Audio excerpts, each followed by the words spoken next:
ایک گاؤں میں اللہ دتا نام کا کسان رہتا تھا جس کا مرغا ان چیمپئن ای عام مرغوں جیسا نہیں تھا۔ وہ اتنا لمبا تھا کہ گائے بھی اس کی طرف اوپر دیکھتی تھی۔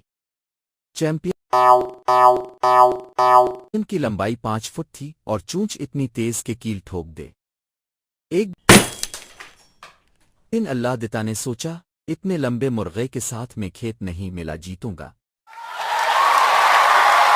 وہ چیمپئن کو شہر کے میلے میں لے گیا۔ لوگ حیران تھے، کسی نے کہا یہ مرغا ہے یا اونٹ کا چھوٹا بھائی۔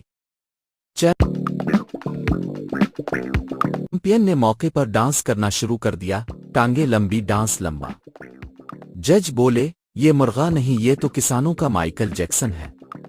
اللہ دتا خوش ہوا، لیکن جب چیمپئن نے گاؤں آ کر گھر کی چھت پر باندھ دی، پورے ضلع میں لوگ جاگ گئے۔ تب سے لوگ